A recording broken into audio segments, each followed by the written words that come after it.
Picture this. I'm 14, standing in the blistering Louisiana heat. My arms burning with blisters, my heart pounding with fear. All because my drill team teacher, a woman who lived to tear me down, decided I wasn't good enough. She humiliated me, mocked me, and even kicked me off the team. But years later, my dad made sure she'd regret every single word. Buckle up, this revenge story will leave you speechless. If you've ever been pushed around, laughed at, or made to feel small, the story's for you. Hit that like button, subscribe, and let's dive into one of the most satisfying Reddit revenge tales you'll ever hear. Trust me, you won't want to miss how this cruel teacher got what was coming. Let's take you back to a sweaty Louisiana. Somewhere in the early 2000s, I'm 14 years old, an awkward 8th grader with big dreams and a stubborn streak. My name's Sarah, not my real name, but it'll do for this story. I wasn't one of the popular girls. You know the type, perfect hair, perfect smiles, the ones who always seem to glide through life with teachers fawning over them. Me was the quiet kid, a little clumsy, a little self-conscious, but determined to prove I belonged. I'd set my sights on the school's drill team. For those who don't know, drill team is like the Rockets meets marching band, think synchronized. Dances, high kicks, and performing at football games. It wasn't cheerleading, but it was still a big deal at our school. I wanted in, badly, not because I loved dancing, but because I wanted to show everyone I could do something extraordinary. The trouble started at the informational meeting. I walked into the gym, my sneakers squeaking on the polished floor, and there they were, the popular girls. Their laughter hit me like a slap. You, on drill team? One of them sneered, her glossy ponytail swinging as she whispered to her friends. You don't belong here. My cheeks burned, but instead of running, I dug my heels in. I'd show them. I practiced for weeks at home, stretching until my muscles ached, memorizing routines from grainy VHS tapes. I wasn't the most graceful, but I was determined. My dad, a single parent who ran a car repair shop, saw how much it meant to me. He wasn't rich, far from it, but he scraped together the money for camp fees and my uniform. Every morning, he'd drop me off at summer camp on his way to work, his old truck rattling as he waved me off with a proud smile. You got this. Kiddo, he'd say. Those words kept me going. Enter Mrs. Landry, the drill team sponsor. Picture a woman in her late 50s, hair pulled back so tight it looked like it hurt, lips always pursed like she'd just tasted something sour. She was the kind of teacher who'd been at the school forever, the kind who picked favorites and made everyone else feel like dirt. Her daughter, Claire, was our choreographer naturally. Claire was everything Mrs. Landry wanted, poised, athletic, the golden child who could do no wrong.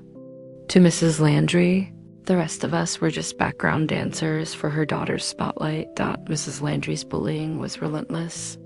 During camp, we'd stand in formation under the scorching August sun, sweat dripping down our faces, the air thick with humidity. If you so much as twitched, you'd get kicks, 25 high kicks per infraction, your legs burning as you fought to stay upright. I ended up with blisters on my arms from the sun, red and raw, but Mrs. Landry didn't care. Suck it up, Sarah, she'd bark from across the field. You're not here to whine. One day, I was dizzy from doing kicks for the 3rd time. I sat down next to another girl, Emily, who'd pulled a hamstring. Mrs. Landry stormed over. Her clipboard clutched like a weapon. Emily's an athlete, she said, her voice dripping with disdain as she glared at me. She gets a pass, you. Get back out there.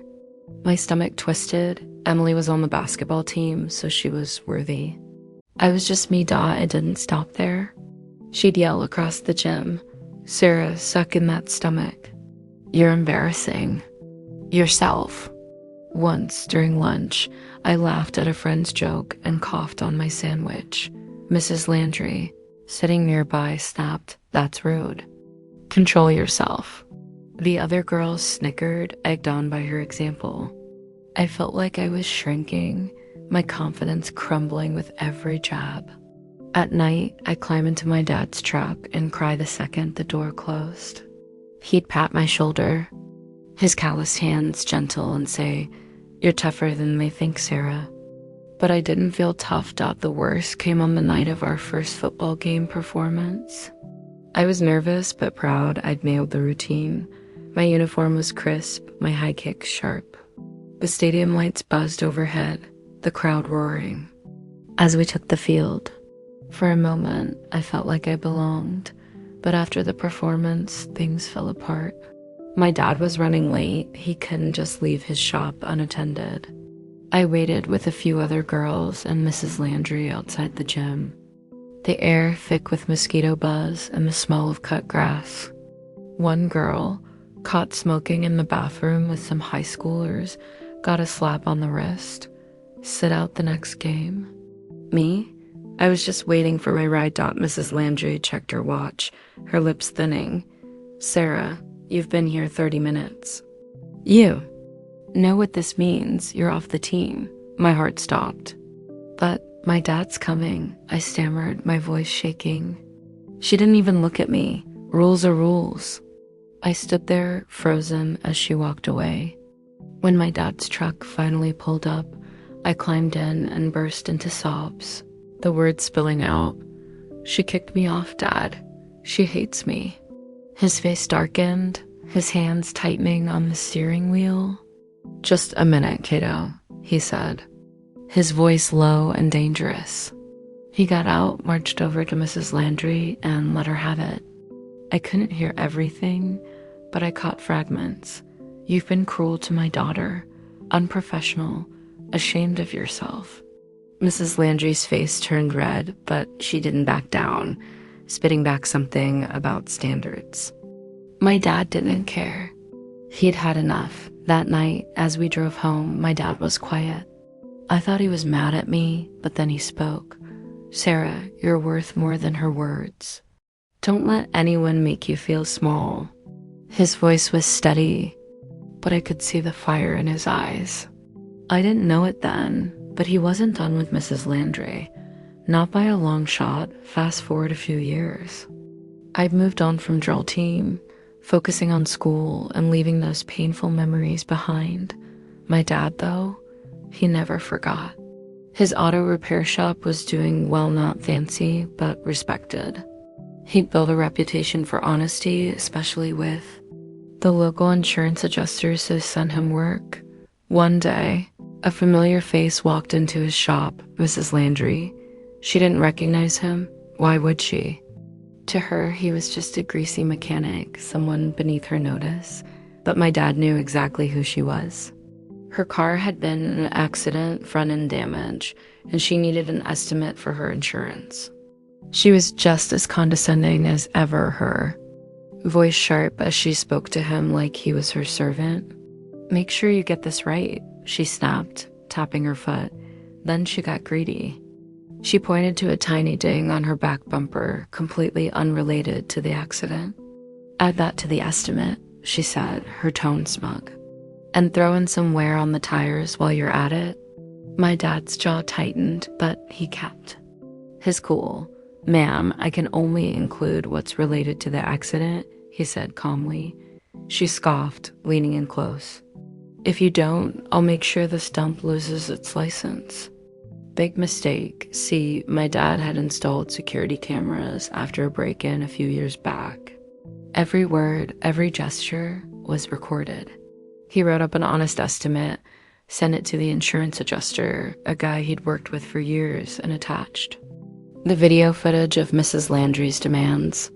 "Thought you might want to see this," he wrote in his email.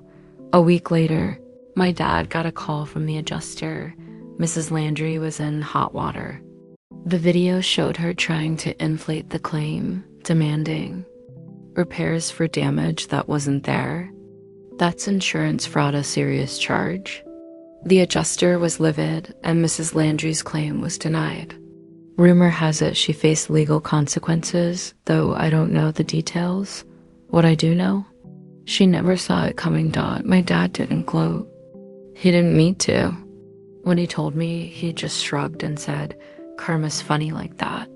But I could see the glint in his eye, the quiet satisfaction of knowing he'd protected his daughter and served justice to someone who'd hurt her. Looking back, Mrs. Landry's cruelty taught me something. Some people will try to tear you down to feel better about themselves, but they don't get to define you. My dad showed me that standing up for what's right quietly, cleverly, can be more powerful than any shout. Karma doesn't always come, but when it does, oh, it's sweet. If this story gave you chills or maybe a fist pump moment, smash that like button and let us know in the comments. What's the most satisfying revenge you've ever seen? Maybe it's your own story, or maybe it's one you witnessed. Either way, we want to hear it. Subscribe for more Reddit revenge tales that'll keep you glued to your screen. Until next time, keep fighting the good fight.